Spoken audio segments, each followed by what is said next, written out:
KNR news కి స్వాగతం. ముందుగా ముఖ్యాంశాలు. మహారాష్ట్రలో బీజేపీ కూటమి విజయం చారిత్రాత్మకం.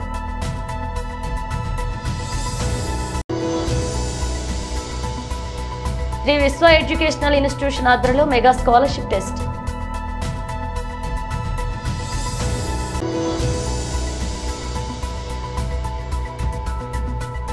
అనంతరం పాత గాజువాక కూడలిలో భారీ బహిరంగ సభ ఏర్పాటు.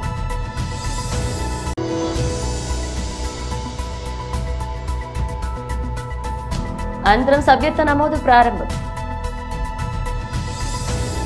మహారాష్ట్ర అసెంబ్లీ ఎన్నికల్లో భారతీయ జనతా పార్టీ కూటమి సాధించిన ఘన విజయంపై గాజువాక కన్నిన కరణరెడ్డి నరసింహారావు హర్షం వ్యక్తం చేశారు. గాజువాక పాతరత్నవానిపాలెంలో బీజేపీ కార్యాలయంలో విజయోత్సవ సభ నిర్వహించారు. కేక్ కోసి సంబరాలు చేసుకున్నారు. ఈ సందర్భంగా నరసింహారావు మాట్లాడుతూ మహారాష్ట్రలో విజయం సాధించిన శాసనసభ్యులకు శుభాకాంక్షలు తెలియజేసి మహారాష్ట్ర ప్రజలు చూపిన విశ్వాసానికి కృతజ్ఞతలు తెలియజేశారు. ప్రజల విశ్వాసంతో ఇచ్చిన ఈ చారిత్రాత్మక తీర్పు భారతదేశం అభివృద్ధి పదంలో ముందంజ వేస్తుందనే నమ్మకానికి సంకేతమని కేఎన్ఆర్ అభిప్రాయపడ్డారు. ప్రపంచ దేశాల్లో భారతదేశాన్ని ముందు వరుసలో నిలిపిన ప్రధాని మోదీ నాయకత్వానికి ఈ విజయమే నిదర్శనమని ఆయన పేర్కొన్నారు. ఎన్నికల ప్రచారంలో బీజేపీ కూటమి అభ్యర్థులతో కలిసి విస్తృత ప్రచారం చేసి గెలుపు కీలక పాత్ర పోషించిన ఆంధ్రప్రదేశ్ ఉప ముఖ్యమంత్రి పవన్ కళ్యాణ్, రాష్ట్ర వైద్యారోగ్య శాఖ మంత్రి సత్యకుమార్ మరియు బీజేపీ ముఖ్య నేతలకు ప్రత్యేక ధన్యవాదాలు తెలియజేశారు. ఈ కార్యక్రమంలో దీనంకొండ కృష్ణంరాజు, గరికిన పాయడిరాజు, వి రోహిణి, నాగేశ్వరరావు, బొత్స, దిలీప్, రంగనాయకులు, జీలకర్ర రమణ, పేర్ల అప్పారావు, సత్యారావు, మనోహర్, సురేష్, రాజశేఖర్, కృష్ణారెడ్డి పాల్గొన్నారు.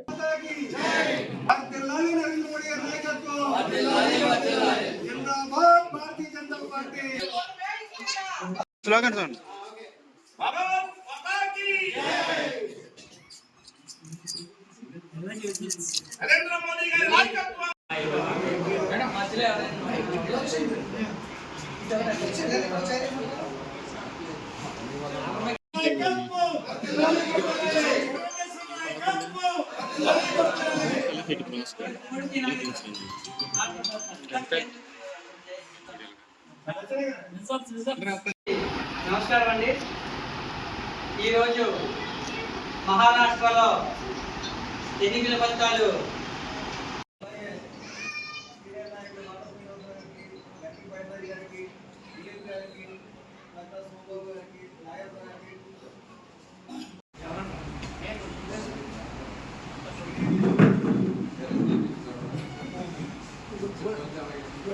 ఇంకెవరైనా వస్తే మధ్యలో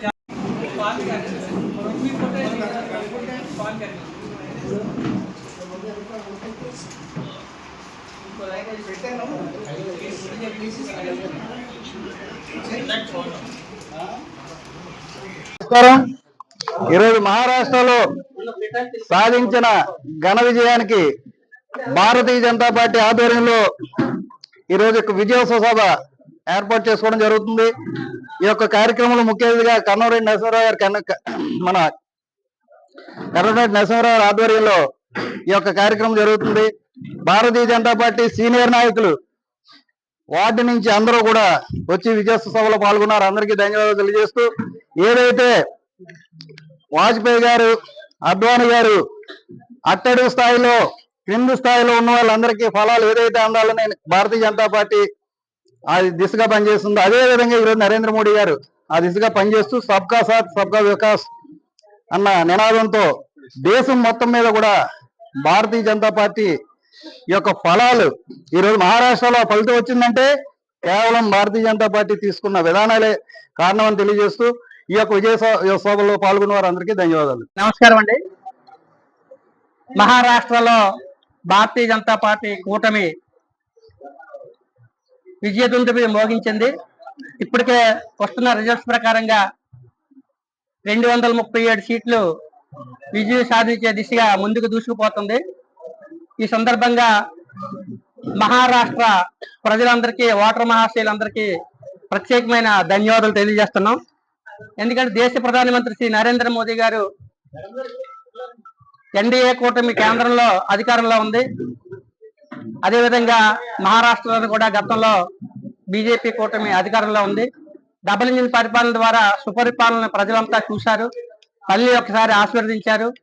మన ఆంధ్రప్రదేశ్ రాష్ట్రంలో ఏ విధంగా అయితే అత్యధిక సీట్లు 164 సీట్లు ఇచ్చి బంపర్ మెజార్టీతో గెలిపించారో అదేవిధంగా మహారాష్ట్ర ప్రజలు కూడా 237 సీట్లు గెలిపించి మన ఎన్డీఏ కూటమికి ప్రధానమంత్రి శ్రీ నరేంద్ర మోదీ గారి సుపరిపాలనకు మద్దతు తెలియజేసినందుకు వారందరికీ ధన్యవాదాలు తెలియజేస్తూ ఈరోజు మా పార్టీ పెద్దల పిలుపు మేరకు గాజువాక అసెంబ్లీ నియోజకవర్గం పార్టీ కార్యాలయంలో ఈ యొక్క విజయోత్సవ సభ ఏర్పాటు చేసుకొని సంబరాలు కేక్ కోసి మిఠాయిలు తినిపించి సంబరాలు చేసుకోవడం జరిగింది.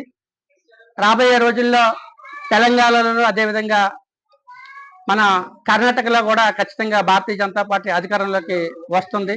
అటు తమిళనాడు కూడా, ఉత్తరాంధ్రలో ముఖ్యంగా గత ఎన్నికల్లో బీజేపీకి పట్టం కట్టారు. మనకి నార్త్ లో శ్రీ విష్ణుకుమార్ రాజు గారిని అలాగే ఎన్ఈఆర్ గారిని కూడా గెలిపించారు. ఆంధ్రప్రదేశ్ రాష్ట్రంలో భారతీయ జనతా పార్టీ తరపు నుంచి మా బీజేపీ నాయకులతో పాటు గౌరవ జనసేన అధ్యక్షులు డిప్యూటీ సీఎం గారు శ్రీ పవన్ కళ్యాణ్ గారు కూడా మహారాష్ట్ర ఎన్నికల్లో ప్రచారం చేసి ఈ యొక్క విజయంలో పాల్పంచుకున్నందుకు ప్రత్యేకమైన ధన్యవాదాలు. ఇంత ఘన విజయం వచ్చిందంటే దానికి కారణం మన డిప్యూటీ సీఎం శ్రీ పవన్ కళ్యాణ్ గారి కీలక పాత్ర ఉందని మేమంతా పూర్తిగా నమ్ముతూ ఆయనకి ప్రత్యేకమైన ధన్యవాదాలు తెలియజేసుకుంటున్నాం. ఈ యొక్క విజయోత్సవ సభలో గాజువాక సీనియర్ నాయకులు కార్యకర్తలు అందరూ పాల్గొన్నారు. వారందరికీ పేరు పేరున ధన్యవాదాలు తెలియజేస్తారు. ప్రతి సంవత్సరం లాగే ఈ సంవత్సరం కూడా 10వ తరగతి చదివే విద్యార్థులకు శ్రీ విశ్వ ఎడ్యుకేషనల్ ఇన్స్టిట్యూట్ KRKDGM ఆధ్వర్యంలో మెగా స్కాలర్షిప్ టెస్ట్ నిర్వహించారు. ఉక్కునగరం సెక్టార్ 3లో ఉన్న DAV సెంచినరీ పబ్లిక్ స్కూల్లో ఆదివారం జరిగిన ఈ మెగా స్కాలర్షిప్ టెస్ట్ కు గాజువాక ప్రాంతంలో ఉన్న A1 గ్రేడ్ స్కూల్స్లలో చదువుతున్న 800 మందికి పైగా విద్యార్థులు పాల్గొన్నారని శ్రీ విశ్వ ఎడ్యుకేషనల్ ఇన్స్టిట్యూట్ ప్రతినిధులు తెలిపారు. ఈ టాలెంట్ టెస్ట్ 240 మార్కులకు పెట్టడం జరిగిందన్నారు. ఇందులో 180 నుండి 200కి మార్కులు సాధించిన విద్యార్థులు ఫీజు రాయితీ ఉంటుందన్నారు.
Okay madam. మా అమ్మాయి ప్రెసెంట్ 10th కేవీ స్కూల్లో చదువుతుంది. సో ఇప్పుడు స్కాలర్షిప్ ఎగ్జామ్స్ శ్రీ విశ్వలో జరుగుతున్నాయని తెలిసి మేమే వాళ్ళకి రాస్తాము అని అడిగాము. సో వాళ్ళు ఈ డేట్ అవుతుంది డిఏవిలో అని చెప్పారు. తెలుసుకొని మేమే వచ్చాము. ఎక్స్పెక్ట్ చేయలేదు అసలు ఇంత స్ట్రెంత్ వస్తారని చెప్పి. 1000 పైగా కనిపిస్తున్నారు వచ్చిన స్టూడెంట్స్ ఆల్రెడీ. మా అమ్మాయి కేవీ స్కూల్లో ఇప్పుడు 10th ఆల్రెడీ రన్నింగ్ లో ఉంది. 10th అయిపోయి ఆఫ్టర్ ఇంటర్ కాలేజ్ కి మేము శ్రీ విశ్వలో వెయ్యాలి అని ఉన్నాము. ఇప్పుడు స్కాలర్షిప్ ఎగ్జామ్ పెట్టారు డిఏవిలో. అది 2% 240కి టోటల్ పర్సెంటేజ్ అది. సో 240లో 25 వచ్చినా 50 వచ్చినా 100 వచ్చినా ఎంత వచ్చినా కూడా ఫీజు అనేది కన్సల్ట్ చేస్తామని చెప్పారు. తగ్గిస్తాము అని చెప్పారు. 240కి 240 వస్తే ఫ్రీ సీట్ కూడా ఉంది కాలేజ్ లో అని. సో బెస్ట్ గా ఉంది అని చెప్పేసి ఇప్పుడు ఈ స్కాలర్షిప్ ఎగ్జామ్ అటెండ్ చేయడం అనేది జరుగుతుంది. దానికోసమే ఇప్పుడు స్ట్రెంత్ ఎంత మంది వచ్చారంటే ఎక్స్పెక్ట్ చేయలేదు అసలు. 1000 పైగా వచ్చి ఉన్నారు ఇక్కడ. మన డిఏవి సెంటర్లో శ్రీ విశ్వ కాలేజీ తరపున వాళ్ళు కండక్ట్ చేసే మెగా స్కాలర్షిప్ టెస్ట్ ఒక 800 స్టూడెంట్స్ వచ్చి మన స్టీల్ ప్లాంట్, గాజువాక, తర్వాత కోరణపాలెం టాప్ ఏ గ్రేడ్ స్కూల్స్ పిల్లలు వచ్చి ఎగ్జామ్ రాసి ప్రతి ఒక్కరూ కూడా చాలా సాటిస్ఫై అయ్యారు. శ్రీ విశ్వ అంటే ఆల్మోస్ట్ ఇప్పుడు 5 ఇయర్స్ వైజాగ్లో కంప్లీట్ అయింది. ఒక 23 బ్రాంచ్లు ఉన్నాయి. 23 బ్రాంచ్లో 7,500 స్టూడెంట్స్ చదువుతున్నారు. ఎవ్రీ ఇయర్ మనం కంటిన్యూస్గా ఒక 20 ఐఐటి సీట్స్, ఒక 100 ఎన్ఐటి సీట్స్, అలాగే ఒక 100 మెడికల్ సీట్స్ ఇస్తాం. సో ఇప్పుడు వరకు శ్రీ విశ్వ పెట్టి 5 ఇయర్స్లో 350 ఎన్ఐటి మెడికల్ అలాగే ఐఐటి సీట్లు ఇచ్చి ఒక వైజాగ్లో ఒక ప్రభంజన సృష్టించింది ఒక్క ఏకైక విద్యా సంస్థ శ్రీ విశ్వ. ఈరోజు ఈ మొత్తం ఈ స్టీల్ ప్లాంట్, గాజువాక ఈ సరౌండింగ్స్లో ఉన్న మన 10th క్లాస్ పిల్లలు అంటే డిపిఎస్, దీపాలు, డిఏవి, చైతన్య, నారాయణ, అలాగే చలపతి, సెయింట్ జోసెఫ్ ఇలా టాప్ స్కూల్స్లో ఉన్న పిల్లలు వచ్చి మన కాలేజీ తరఫున ఇక్కడ సెంటర్, డిఏవి సెంటర్ పెట్టి మార్నింగ్ 10 to 12 ఎగ్జామ్ జరుగుతుంది. ఆల్మోస్ట్ పిల్లలు కూడా చాలా హ్యాపీగా రాస్తున్నారు. ఈ మార్క్స్ 100% స్కాలర్షిప్ ఉంటుంది, అలా 50% స్కాలర్షిప్ ఉంటుంది, 25% స్కాలర్షిప్ ఉంటుంది. అంటే మన ఫీజు రాయితీ డిపెండ్స్ అపాన్ మార్క్స్ బట్టి. ఆ మార్క్స్ ఎన్ని వస్తాయంటే పేపర్ కంప్లీట్గా 240కి ఉంటుంది. ఆ 240లో 180, 190 వస్తే డెఫినెట్లీగా మంచి ఫీజు కన్సెషన్ ఇచ్చి పిల్లడు అడ్మిషన్ చేస్తుంది. మనం every year first year, second year కంటిన్యూస్గా వైజాగ్లో టాప్ మోస్ట్ ఫ్యాకల్టీ, ఆల్మోస్ట్ ఇప్పుడు వరకు ఉన్న ఫ్యాకల్టీ అందరూ ఐఐటి మంచి ఫ్యాకల్టీ ఉన్న విద్యా సంస్థ. మనం కూడా ఎప్పుడు కంటిన్యూస్గా రిజల్ట్ ఇస్తున్నాం. ఇక్కడ కూడా డిపిఎస్, డీపాల పిల్లలు చాలామంది ఐఐటి, ఎన్ఐటి సెలెక్ట్ అయ్యారు. కాబట్టి ఆ దూరంలో నెక్స్ట్ మనకి వైజాగ్, మధురవాడ, ఎండాడ అవన్నీ హాస్టల్ ఉన్నాయి. డే స్కాలర్స్కి వచ్చేటప్పుడు మన ద్వారకా నగర్లో మెయిన్ బ్రాంచ్ ఉంది. అక్కడ కూడా ఒక 2000 స్టూడెంట్స్ ఉన్నారు, day scholar and hostels. So కాబట్టి మనకున్నది ఏంటంటే ఒకటి అకాడమిక్ కరికులం, అంటే స్ట్రాంగ్ కరికులం ఉంటుంది. సో పిల్లల్ని చాలా అంటే ప్రతి స్టూడెంట్స్ని, యావరేజ్ ఉన్న స్టూడెంట్స్ని కూడా అబవ్ యావరేజ్ తీసుకెళ్ళి మనం ర్యాంక్స్ ప్రొడ్యూస్ చేస్తున్నాం. సో ఈ అవకాశాన్ని ప్రతి స్టూడెంట్ వినియోగించుకోవాలి. అలాగే ఇక్కడ ఉన్న ఎంతో మంది ప్రాణ త్యాగాలతో సాధించుకున్న వైజాగ్ స్టీల్ ప్లాంట్ కు ఎన్ని త్యాగాలు చేసైనా కాపాడుకుంటామని ఉక్కు పరిరక్షణ పోరాట కమిటీ నాయకులు అన్నారు. ఈ మేరకు పాత గాజువాక కూడలి నుండి కొత్త గాజువాక వరకు పాదయాత్ర చేపట్టారు. అనంతరం పాత గాజువాక కూడలిలో భారీ బహిరంగ సభ ఏర్పాటు చేశారు. ఈ సందర్భంగా వారు మాట్లాడుతూ వైజాగ్ స్టీల్ ప్లాంట్ వెంటనే సెయిల్లో విలీనం చేయాలని డిమాండ్ చేశారు. ఉక్కు ఉద్యోగులకు సకాలంలో జీతాలు చెల్లించని అని, ఉక్కు పరిశ్రమను పూర్తి సామర్థ్యంతో నడిపే విధంగా కేంద్ర ప్రభుత్వం తక్షణ సహాయం కింద 10,000 కోట్లు కేటాయించాలన్నారు. ఉక్కు కాంట్రాక్ట్ కార్మికులు కూడా ఉద్యోగ భద్రత కల్పించి వారికి పూర్తి వేతనాలు అందించాలని డిమాండ్ చేశారు. రాజకీయ నాయకులు చెప్పే మాటలు కార్యరూపం దాల్చడం లేదు అని, కూటమి ప్రభుత్వం మరింత చొరవ తీసుకుని వైజాగ్ స్టీల్ ప్లాంట్ ని కాపాడాలన్నారు. 36 మంది ప్రాణ త్యాగాలతో సాధించుకున్న వైజాగ్ స్టీల్ ను ఎన్ని త్యాగాలు చేసైనా కాపాడుకుంటామన్నారు. అలాగే ఈ నెల 29వ తేదీన విశాఖపట్నం పర్యటనకు వస్తున్న సందర్భంగా ప్రధాని మోదీ వైజాగ్ స్టీల్ ప్లాంట్ ప్రైవేటీకరణ కాదని, వైజాగ్ స్టీల్ ప్లాంట్ ప్రభుత్వ రంగంలో కొనసాగుతుంది అని ప్రకటన చేయాలి అన్నారు. సురేష్ బాబు, వెల్లరామన్ కుమార్, శ్రీనివాస్ ఎరువులు దొరికే పరిస్థితి లేదు. ఈ నేపథ్యంలో మొత్తం రైతులు, కార్మికులు, కష్టజీవులు, ప్రాణ సంఘాలంతా కలిసి ఐక్యంగా 27వ తారీఖున దేశవ్యాప్తంగా నిరసన చేపడతా ఉన్నారు. దానిలో భాగంగా ఇక్కడ ఈ పారిశ్రామిక ప్రాంతంలో ఆదివారం కాబట్టి 27వ తారీఖు చేయాలని చెప్పేసి అఖిలపక్ష కార్మిక సంఘం అనుకోవడం జరిగింది. దానికి సంబంధించి ఇప్పటికే మొత్తం రైతు సంఘ నాయకులు, వర్కింగ్ ఉమెన్ నాయకులు, వివిధ ప్రభుత్వ పరిశ్రమల్లో పనిచేస్తున్న కాంట్రాక్ట్ కార్మిక సంఘాల నాయకులు, పర్మనెంట్ సంఘాల నాయకులు, హమాలి, ముఠా, ఆశ, అంగన్వాడీ, రైల్వే, డిఫెన్స్ రకరకాల నుంచి నాయకత్వంతో కూడా వచ్చున్నారు. వీళ్ళందరూ మాట్లాడడం సాధ్యం కాకపోయినా ఇందులో కొద్దిమంది మొండి గవర్నమెంట్ ఈ ప్రభుత్వ రంగ సంస్థలన్నీ కూడా అమ్మేయాలి, ఎవరికో అదాని, అంబానీకో, కార్పొరేట్ సంస్థలకు అతి కారులోకి అమ్మాలని చెప్పి ప్రజల ఆస్తుల్ని ప్రయత్నం చేస్తుంది. మనం అడ్డుకుంటున్నాం. అయినప్పటికీ కూడా ఈ రోజు 1400 రోజులుగా మనం పోరాటం చేస్తున్నాం కాబట్టి ఈ రోజు కూడా మోడీ గారు ముందుకెళ్ళకపోయారు.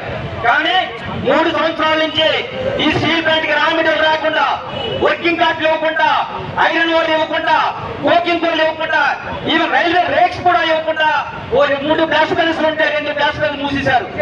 గత 6 నెలలు బట్టి పర్మనెంట్ కార్మికుల జీతాలు ఇవ్వట్లేదు, కాంట్రాక్ట్ కార్మికుల జీతాలు ఇవ్వట్లేదు, చనిపోయిన కార్మికులకి వాళ్ళ ఫ్యామిలీకి డిఏ బేసిక్ ఇస్తారు, అవి కూడా ఆపేశారు. అలాగే రిటైర్ అయిన కార్మికులు ఫైనల్ సెటిల్మెంట్ చేయలేదు. కానీ 1000 కోట్లు అప్పీల్ చేశారు ఈ 20 రోజుల్లో. అంటే కావాలనే కార్మికులు ఇబ్బంది పెట్టి ఆర్థికంగా మానసికంగా దెబ్బతీసి ఈ స్టీల్ ప్లాంట్ ని అమ్మేయాలని మనం చెప్పే విధంగా ప్రయత్నం చేస్తున్నారు. ఒక పక్క స్టీల్ మినిస్టర్ గారు చెప్తున్నారు, సీఎం గారు చెప్తున్నారు, పవన్ గారు చెప్తున్నారు ఈ స్టీల్ ప్లాంట్ ప్రైవేట్ పరం చేయట్లేదని. కానీ ప్రైవేట్ పరం చేయకుండానే ఈ స్టీల్ ప్లాంట్ కి ఎందుకు మీరు ఈ ప్రభుత్వ రంగంలో ఉన్న స్టీల్ ప్లాంట్ ని ఏ మైన్స్ ఇవ్వట్లేదు, ఎందుకు వర్కింగ్ కార్డులు ఇవ్వట్లేదు, ఎందుకు జీతాలు ఇవ్వట్లేదు, బ్యాంకులో 1000 కోట్ల డబ్బు ఉండి కూడా ఎందుకు ఇబ్బంది పెడుతున్నారని చెప్పి మేము ప్రజా పాలకుల్ని మేము అడుగుతున్నాం. మిత్రులారా, రేపు 29వ తారీఖుని మరి విశాఖపట్నం గారు ప్రధానమంత్రి వస్తారని మాకు తెలిసింది. ఖచ్చితంగా ప్రకటన చేయించాలి. ఈ 1400 రోజుల ఈ యొక్క ఉద్యమాన్ని పులి స్టాప్ పెట్టాలి. ఎన్నికల ముందు ఈ రోజు తెలుగుదేశం కానీ, బీజేపీ కానీ, జనసేన కానీ 3 పార్టీలు ఎన్డీఏ కూటమిగా పోటీ చేసి ఈ స్టీల్ ప్లాంట్ ని కాపాడుతాము, ఎట్టి పరిస్థితుల్లో ప్రైవేట్ పరం చేయమని చెప్పారు. అందుకే ఈ రోజు ఉత్తరాంధ్ర ప్రజలు కానీ, రాష్ట్ర ప్రజలందరూ కానీ ఎన్డీఏ పట్టం కట్టారు. కానీ ఈ 5 నెలల్లో ఇంకా తిరిగి స్టీల్ ప్లాంట్ 40 సంవత్సరాలు ఇప్పుడు కూడా కార్మికుల జీతాలు లేకుండా లేదు. 1వ తారీఖు 31వ తారీఖు సాయంత్రమే బ్యాంకులో జీతాలు పడేవి. ఈ రోజు గత 6 నెలలు బట్టి గాజువాక వ్యాపారాలన్నీ చాలా తప్పుపడిపోయాయి. పూర్తిగా అసలు బిజినెస్ లేదు. దసరాకి విజయదశమి జీతాలు ఇవ్వలేదు. గనిశెట్టి కనకరాజుకి ఏ నాయకుడితో సంబంధం లేకుండా పనులు చేసే కెపాసిటీ ఉన్న వ్యక్తి అని, పనులు చేసేందుకు ఒక మార్గాన్ని ఎంచుకుని గ్రామాన్ని అభివృద్ధి చేస్తారని అన్నారు. రాష్ట్ర oil seeds growers federation chairman గండి బాబ్జీ విశాఖ జిల్లా పెందుర్తి మండలంలోని చింతగట్లలో ఆదివారం తెలుగుదేశం పార్టీ సభ్యత్వ నమోదు కార్యక్రమానికి ముఖ్య అతిథిగా హాజరయ్యారు. ఈ సందర్భంగా గండి బాబ్జీ మాట్లాడుతూ తనకు ఇక్కడ ఉన్న వారితో మంచి సత్సంబంధాలు ఉన్నాయన్నారు. పార్టీతో పని లేదని, నేను ఏ పార్టీలో ఉన్నా తన వద్దకు వచ్చిన వారికి తన సహకారాలు అందిస్తామన్నారు. తన ఆహ్వానం మేరకు వీరంతా తెలుగుదేశం పార్టీలో చేరారన్నారు. చంద్రబాబు సూచన మేరకు విశాఖ దక్షిణ నియోజకవర్గానికి వెళ్లాలని, అక్కడ జనసేన ఇక్కడ జనసేన అన్నారు. తనకి పదవులతో పని లేదని, ఏ పనైనా చేయగల నమ్మకం ఉందన్నారు. విశాఖ ఎంపీ భరత్ సహకారంతో కార్యకర్తలకు అండగా ఉంటారన్నారు. అనంతరం సభ్యత్వ నమోదు ప్రారంభించారు. ఈ కార్యక్రమంలో సర్పంచ్ గనిశెట్టి వెంకటలక్ష్మి, ఎంపీటీసీ నందవరపు అప్పలరాజు, తమరడ బంగారు నాయుడు, కర్రి బంగారు నాయుడు, సంతోష్ కుమార్, తిరిరి కనకరాజు, నాగరాజు, సాల్ కృష్ణ, కనకరాజు యూత్ సభ్యులు పాల్గొన్నారు. అంటే మంచి నాయకత్వం చేసే లక్షణం ఉన్నాయి ఇద్దరికి. చాలా ఇబ్బందులు ఉంటాయి, మీకు తెలియదు నాయకత్వం చేయడం అంటే. నేను 15 ఏళ్ళు ఎమ్మెల్యే చేయలేదు, అయినా కూడా అలాగా పార్టీ కోసం ఏదో పదవి తీసుకోవాలని తిరిగితే చంద్రబాబు నాయుడు గారు నన్ను వైజాగ్లో పోటీ చేసి కానీ అక్కడ తిరగమన్నారు. అక్కడికి వెళ్ళేసరికి జనసేన, అక్కడ కూడా జనసేన, ఇక్కడ జనసేన.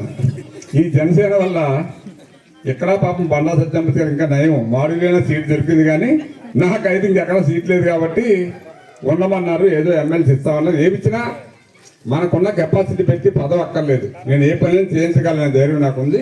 అందువల్ల నేను చెప్పాను, కనకరాజు మీరే భయపడక్కర్లేదు, మనకు పదవి ఉంది లేదని ఏం ఆలోచించు, మన వాళ్ళకి ఏం సాయం చేయాలన్నా మన సాయి శక్తిగా ప్రయత్నం చేద్దాం. నాకు అదృష్టం ఏంటంటే విశాఖపట్నం కలలేదు, అనకాపల్లిలో కలిసాం కాబట్టి మనం పార్లమెంట్కి. కానీ విశాఖపట్నంలో భరత్ అనే ఎంపీ ఉన్నారు, ఆయన లోకేష్ గారి తోడళ్ళు, ఆయన సపోర్టు కొంచెం మనకు సపోర్ట్ ఉంది కాబట్టి పర్వాలేదు, ఏ పని చేయగలనే ధైర్యం నాకు వచ్చింది. కాబట్టి కనకరాజుకి ఏ నాయకుడు సంబంధం లేకుండా చేసే కెపాసిటీ కూడా ఉంది. కొన్ని పనులు అవసరమైతే ఏదో మార్గాన్ని ఎంచుకుంటాడు, ఆ మార్గం ద్వారా ఆ మనిషికి పనిచేయాలనే ఆలోచన పడుదల గట్టిగా ఉంటుంది. కనకరాజు కానీ అప్పరాజు కానీ వీళ్ళిద్దరూ కూడా నేను చాలాసార్లు అనుకున్నాను, గొడవ పడతారేమో ఇడిపోతారేమో అని. ఎప్పుడు కూడా చిన్న చిన్న భేదాలు ఉన్నా కూడా అన్నదమ్ముల ఇద్దరు కలిసి ఈ గ్రామంలో రాజకీయం చేయడం అనేది చాలా గొప్ప విషయం. నేను ఎందుకు చెప్తున్నానంటే ఈ విషయాలన్నీ కూడా రాజకీయాల్లో పార్టీలు మాకన్నా పెద్ద నాయకులు 5-10 పార్టీలు మారారు, అయినా వాళ్ళు దానికి ఇప్పుడు ఇందాక చెప్పినట్టు అప్పట్లో చెప్పాడు, ఎక్కడ అన్నం పెడితే అక్కడ పోతారు. ప్రజలు అలాగే ఉంటారు, మనం ఏం అనలేము. మనకు అభిమానం ఉండేవాళ్ళు మన దగ్గర ఉంటారు, అభిమానం లేని వాళ్ళు ఏదో ఆశించిపోతారు. అది మళ్ళీ మనకే చెప్తారు, ఏమండి నాకు చిన్న పని ఉందండి, నేను 2 రోజులు ఆడికి వెళ్తానంటాడు, ఆడే అదరికి వచ్చి చెప్తాడు. ఇప్పుడు వెళ్ళరా మేమేం చేయలేం కాబట్టి నువ్వు వాడికి వెళ్ళరా అని చెప్తాం. పులి మేక అని చెప్తాను. అమ్మ అందరికీ నమస్కారం. ముఖ్యంగా మీ సర్పంచ్ గారికి, ఎంపీటీసీ గారికి, మిగతా ఒక 20-30 మంది మిత్రులు ఉన్నారు. ఇందాక వాళ్ళు చెప్పింది వివరణ ఇచ్చుకున్నారు, కానీ పార్టీలతో సంబంధం లేకుండా ఎప్పుడూ కూడా ఇక్కడ ఉన్న మనుషులు కానీ, ఇక్కడ ఉన్న గ్రామం కానీ నా సొంతం అని చెప్పి ఫీలింగ్తో ఎప్పుడు ఎవరేమనుకున్నా, ఒకవేళ నేను వేరే పార్టీలో ఉన్నా కూడా వీళ్ళు ఎప్పుడు కూడా నన్ను కలుస్తారు, నాతో మాట్లాడి నా సలహా తీసుకుంటారు. అందులో తప్పేం లేదని చెప్పి నేను అప్పుడు ధైర్యంగా ఉన్నాను, ఇప్పుడు ధైర్యంగా ఉన్నాను. జనరల్గా గ్రామస్తులకు కొన్ని విషయాలు తెలియవు. వీళ్ళు బయట ఎన్నో బాధలు పడతారు. ఒక పని వచ్చిందంటే మీకు ఆ పని చేసి పెట్టాలని తపన ఒక నాయకుడి దగ్గరికి వెళ్ళి అక్కడ పవర్ ఉంటే కానీ చేయలేని పరిస్థితి ఉంటుంది. పెద్దలందరూ కూడా మరోసారి అదేవిధంగా పిలిచిన వెంటనే కార్యకర్తలంతా కూడా కష్టపడి మరి జనసమీకరణ చేసే ప్రతి ఒక్కరికి కూడా మరోసారి కృతజ్ఞతలు తెలియపరచుకుంటూ, మీకు పరిచయం చేయవలసిన లేదు. గండి బాబుజీ గారు అంటే చింతగట్లకి పునాది వేసినటువంటి మా రాజకీయ జీవితానికే కాదు, ఈ గ్రామ మీ అందరికీ తెలుసు 2006 సంవత్సరంలో ఈ గ్రామంలో ఎటువంటి పరిస్థితులు ఉండేవి, ఈ పంచాయతీలో ఎటువంటి పరిస్థితులు ఉండేవి. మీ అందరికీ విధంగా దౌర్జన్యం చేసి ప్రజల్లో హింసించేవారు మీ అందరికీ తెలుసు. అటువంటి సమయంలో మనందరికీ ఈరోజు ఈ గ్రామం ఇక్కడ నుంచి చివరి వరకు నిర్మాణం అయిందంటే ఒక తెల్ల కాగితం లేకుండా కూడా ప్రతి ఇల్లు కట్టుకుంటుందంటే అది ఒక గండి బాబు పుణ్యమే.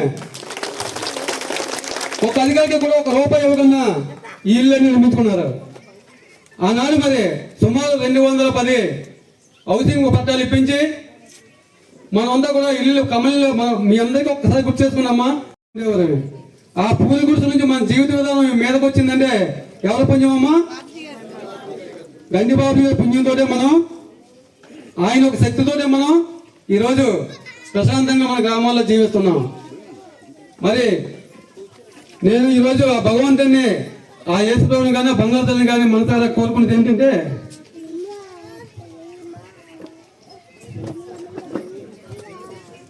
రాబోయే రోజుల్లో మన నాయకుడిని ఎమ్మెల్యేగా నేను చూడాలని కోరుకుంటున్నాను. ఎందుకంటే ఎన్నో కష్టాలు పడి 20 సంవత్సరాలు ప్రయాణం పూర్తయిపోయిన పదవి లేకన్నా నేనున్న కార్యకర్తకి బుర్ర తీస్తున్న నాయకుడి జిల్లా ఎవరైనా అదొక గండిబాబు గారిని మీ అందరికీ తెలియపోతున్నాను. కష్టం వచ్చిన కానీ దీనివల్ల సుమారు 5 లక్షల రూపాయలు ఇన్సూరెన్స్ కవర్ అవుతుంది కాబట్టి ఎవరైనా చేసుకోవచ్చు అని చెప్పి కోరుతా ఉన్నాం. అందరికీ నమస్కారం. ఈరోజు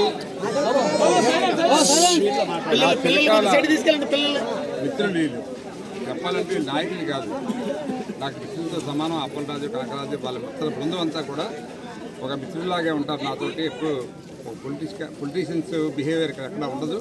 మేము కూడా అట్లాగే ఆదరిస్తాం. ఈ గ్రామం అంటే ఆల్మోస్ట్ ఆల్ నా సొంత గ్రామం లాగే ఫీల్ అవుతుంటాను. ఎప్పుడు కూడా ఏ పనున్నా గవర్నమెంట్తో సంబంధం లేదు. నేను కూడా అలాగే మాట్లాడతాను, వాళ్ళు అలాగే మాట్లాడతారు. పార్టీతో సంబంధం లేదు. వాళ్ళ బాగోగులున్నా ఏమున్నా వాళ్ళు నాకు చెప్తారు, నేను వాళ్ళకి చెప్తాను. ఈ గ్రామంతో నాకు మరి ఈరోజు ఈ సందర్భం మీకు తెలుసు.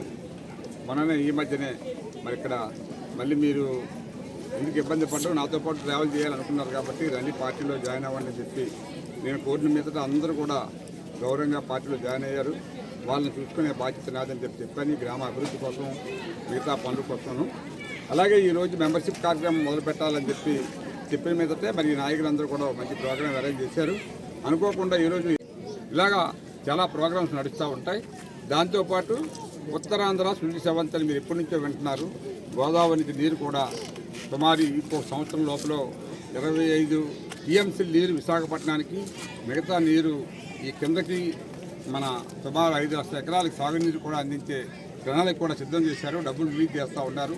పోలవరం కూడా మీకు తెలుసు, ఆగిపోయిన పోలవరాన్ని వాళ్ళు ఎత్తి తగ్గించి, ఎస్టిమేషన్ తగ్గించి, డబ్బులు తగ్గించి దాన్ని చేయడానికి కూడా పూనుకోకపోతే ఈవేళ మళ్ళీ పెద్ద చంద్రబాబు నాయుడు గారు కేంద్ర ప్రభుత్వాన్ని ఒప్పించి మళ్ళీ ఏదైతే మనం అనుకున్నామో 45 మీటర్ల పొడవు ఎత్తు కట్టాలని అనుకున్నారో ఆ 45 మీటర్లు ఎత్తే కట్టి ఈవేళ మళ్ళీ 55,000 కోట్ల ఎస్టిమేషన్తో ఆ ప్రాజెక్టు మొదలు పెట్టాలని చెప్పి కూడా ఆలోచన చేశారు. ఆ యేసు ప్రభువును కూడా దర్శించుకునే అవకాశం కల్పించారు ఆ యేసు ప్రభు. ఆయన ఆశీస్సులు కూడా ఈ గ్రామం మీద మా మీద ఉండాలని చెప్పి కోరుతూ రాబోయే రోజుల్లో ఒక మంచి ప్రభుత్వం ఏర్పడింది. మీకు తెలుస్తుంది అభివృద్ధి అంటే ఏమిటో. సంవత్సరం లోపలే రేపు 29వ తారీఖున సుమారు 60,000 కోట్ల రూపాయలతో హైడ్రోజన్ పవర్ తయారు చేయాలనే ఒక యూనిట్ నక్కపల్లిలో ప్రధానమంత్రిగా శంకుస్థాపన చేస్తున్నారు. సుమారు 25,000 నుంచి 30,000 మందికి డైరెక్ట్గా ఇండైరెక్ట్గా కూడా ఉద్యోగాలు వచ్చే అవకాశాలు ఉన్నాయి. అట్లాగే రేపు టీసీఎస్ 3 నెలలు ఇక్కడ 10,000 మందికి ఉద్యోగాలు ఇచ్చి ఒక ఆఫీస్ ఓపెన్ చేస్తూ ఉన్నారు. ఇది కాకుండా ఇన్ఫోసిస్ ఆల్రెడీ బ్రాంచ్ ఇక్కడ ఓపెన్ చేశారు. వాళ్ళు కూడా 10,000 మంది నుంచి 15,000 మంది దాకా ఈ 5 సంవత్సరాల్లో తీసుకొచ్చి ఇక్కడ కొత్త ఎంప్లాయ్మెంటు, పాత ఎంప్లాయీస్ ఎవరైతే ఉన్నారో మన 3 జిల్లాల్లో ఉన్న 15,000 మంది హైదరాబాద్లో పనిచేస్తున్న వాళ్ళే 10,000 మందిని ఇక్కడ తీసుకొచ్చి తెలుసు. ఒక విజన్ ఉండాలి. ఏ కంపెనీ కూడా వస్తే వాళ్ళకి సౌకర్యాలు కల్పించాలి. జగన్ అలా కాదు, ఏ కంపెనీ వస్తే నాకు ఎంత వాటా ఇస్తావు అంటే ఇంకెవరు వస్తారని మన దగ్గరికి భయపడిపోయి ఈ కంపెనీలన్నీ వెళ్ళిపోయి ఈవేళ ఆ కంపెనీల్ని దగ్గరుండి చంద్రబాబు నాయుడు గారు లోకేష్ బతిమాలుకొని మా దగ్గర రండి, మేము బెనిఫిట్ ఇస్తాం, ఇంత భూమి ఇస్తాం, ఇంత సబ్సిడీ ఇస్తామని ఒప్పించి తీసుకొస్తున్నారు. ఇవాళ రిలయన్స్ కూడా సుమారు 2,000 యూనిట్లు పెడితే మన దగ్గర 500 యూనిట్లు పెడతామని చెప్పారు. ఈ గ్యాస్ సప్లై యూనిట్లు ఇప్పుడు కార్లు గీర్లు అన్నీ కూడా రాబోయే రోజుల్లో గ్యాస్ పవరే వస్తాయి, పెట్రోల్ డీజిల్ తగ్గిపోద్ది. సో రాబోయే రోజుల్లో మరొక ఆంధ్రప్రదేశ్ మనం చూస్తామని నమ్మకం నాకు ఉంది. Thank you. డెఫినెట్గా ప్రైవేటీకరణ కాకుండా ఆపడానికి కావలసిన ప్రయత్నాలన్నీ కూడా మా నాయకులు చేస్తూ ఉన్నారు. ముఖ్యమంత్రి గారు కూడా పడుదలతో ఉన్నారు.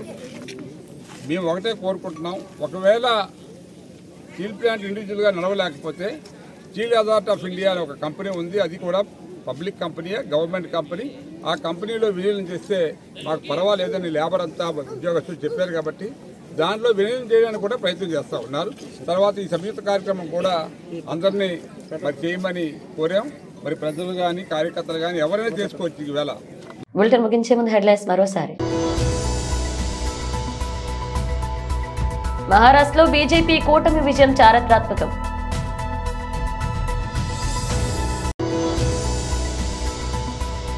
శ్రీ విశ్వ ఎడ్యుకేషనల్ ఇన్స్టిట్యూషన్ ఆధ్వర్యంలో మెగా స్కాలర్షిప్ టెస్ట్.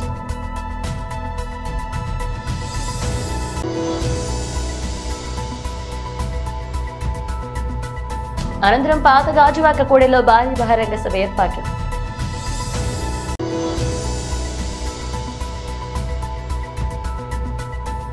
అనంతరం సభ్యత్వ నమోదు ప్రారంభం. ఇవే బులెటిన్ అప్డేట్స్. మరిన్ని అప్డేట్స్ తో మళ్ళీ కలుద్దాం.